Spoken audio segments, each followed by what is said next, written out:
Во државава има 100.000 лица со попреченост, бројка која треба да се земе предвид. Затоа од граѓанската иницијатива за еднакви права на лицата со хендикеп и посебни потреби 5 до 12 бараат измени на законот за семејство, бидејќи како што велат во постоечкиот не се дефинирани правата на децата со посебни потреби. Сметаат дека тие се маргинализирани од општеството. Не се споменуваат правата на децата со посебни потреби, ниту пак ги дефинира врските и одговорностите на нивните родители. Затоа нема да го анализираме овој закон, бидејќи од наша перспектива сметаме дека е потребен комплетно нов закон во кој соодветно ќе бидат дефинирани правата и на децата и на родителите.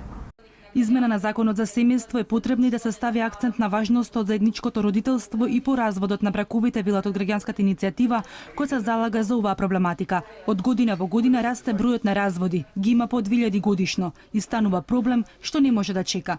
Според нив државата е таа која треба да им ги обезбеди потребните услови за нормален живот на еднородителските семејства. Во ситуација кога едниот родител не сака веќе да го користи правото да биде со децата, да не може да ги избегне врските. Заедничко и одговорно родителство значи заедничка грижа, негување, воспитување, чување, инвестирање, болести, заљубување, одљубување.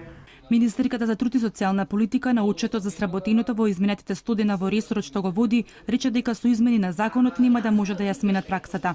Додаде дека законска пречка не постои, треба да се унапредат правилниците за доделување на решенија за видување на дете.